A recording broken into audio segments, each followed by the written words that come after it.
On my blog, I had done a little review on the Martha Stewart Score Board versus the scor-pal.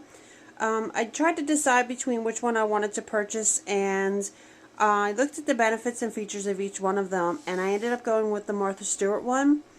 And the biggest thing for me was the price point on the Martha Stewart board. It retails for $19.99, and if you go to Michael's and use a 40 or 50% off coupon, it's either $10 or $12, so you really can't beat the price on it.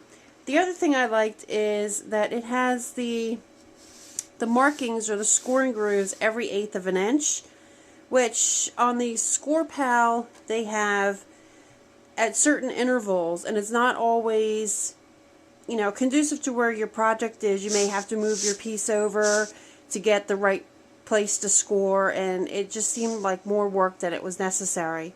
And the Martha one also came with this piece here, which lets you create your own envelopes. And you can see on here, hope you can see that, the standard size of envelopes are on here, like your A2. Tells you to start with an 8.5 by an 8.5 sheet of paper, score your A lines at 3, and then you turn your page 90 degrees to get your B, and then it tells you where to score there, and then you just cut out your little corners and you have your envelope. So, and it tucks real nicely inside, so you don't have to, I'm sorry, it's off screen. It tucks nicely inside so you don't lose anything. And it also has this little tray up here, which if you flip it open, I have pictures of this on my blog, but it also has up in here the standard measurements for, let's see if I can zoom in on that, for your cards. It'll give you your standard card size. If you're doing a folded card, what size paper to start with, where to score, and if you wanted to do a gatefold card, where to start with and where to score as well. It also gives you, gosh, I was totally off screen, I'm sorry. On this side, it gives you boxes. A 2x2x2, a 3x3x2, and so on. It tells you what paper size to start at, and you cut 2 pieces of that size, one for the base and one for the lid, and it tells you where to score. So it makes it very simple. You don't have to remember anything. If you want to, you can make your own charts up with the ones of the sizes of boxes that you want to use, and you know, just keep that handy for yourself. But for the standard stuff, it's right there on your top here. Okay, so what I'm going to do is I'm going to show you a couple boxes. I was playing around with this.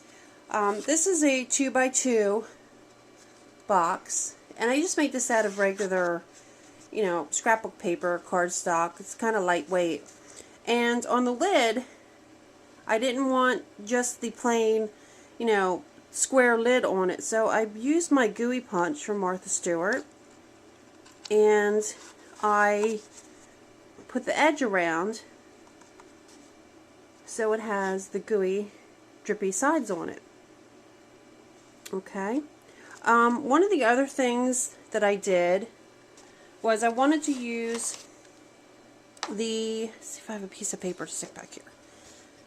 My one border punch was just like the graveyard punch, but if you wanted to use this for a lid, if you turn it this way, it's going to be upside down. So what I did is just inverted it and used this as the bottom of my box, and took my, what was the bottom, made it the top, and now I have the little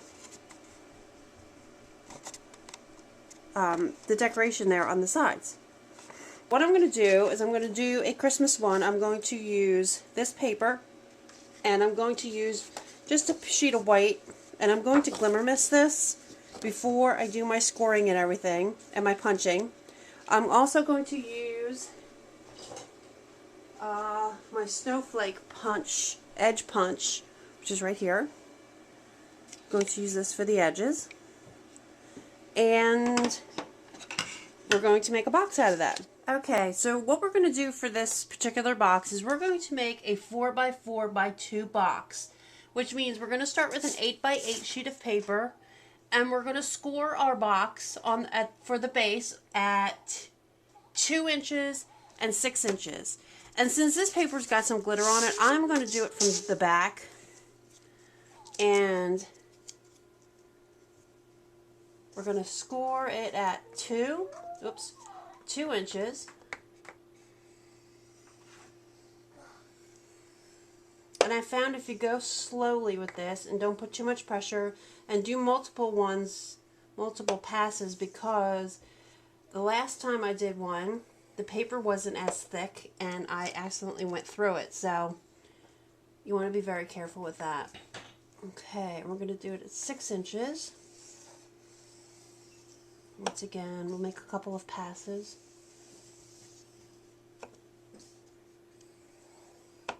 And we're going to turn, score again at 2 inches.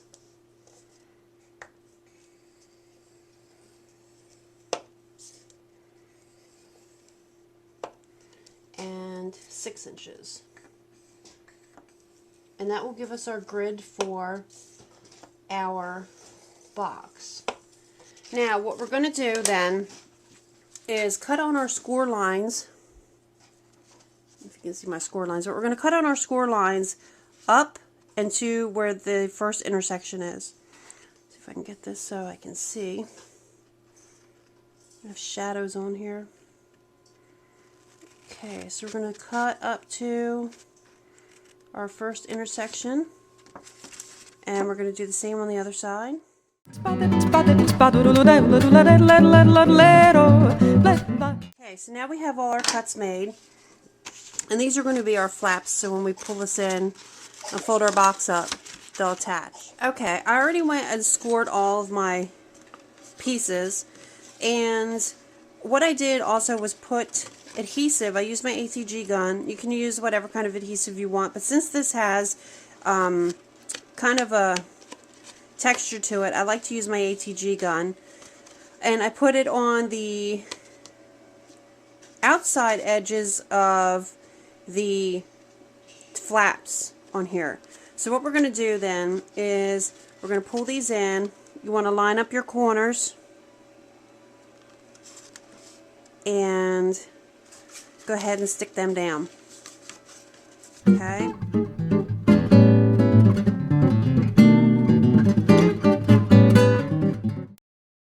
That's our box for the bottom.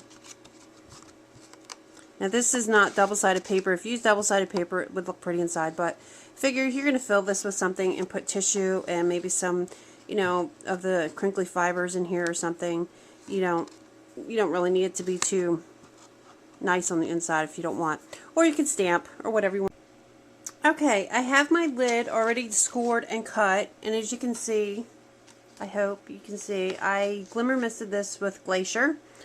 And to do the box lids, it says on the instructions as well, in here, it has a little asterisk, and it says to line it up with the down arrow mark, which is right here on the scoreboard. It moves it over just a smidge so you can, and it tells you where to score, so your box lid is not the same size as your bottom of the box, so it'll fit over top. As far as doing the border punch, you want to border punch on this, and this flap. So what I do is I start with my sides that have the this already cut apart, and you line up your punch in the center.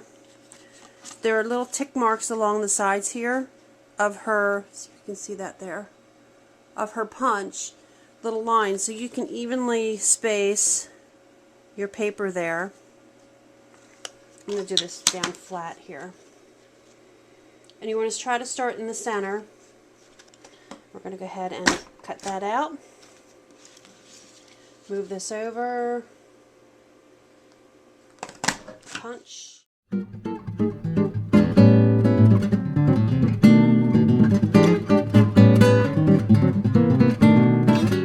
can see that when we go to put this together, we're going to have a piece that sticks up. So what we want to do is cut this one piece off here. Okay, I went ahead and assembled my box lid, and you can see where I cut down the tabs, where I cut down the side here so it wouldn't stick up beyond where the snowflakes were. And then when you go ahead and put your box together, you know, you'll have your snowflakes will be showing. Let's take our other box that we made, the bottom, which is now going to become the top, and when we put this together, just to be careful not to catch your snowflakes while you're putting this on, we have our box with our decorative edge.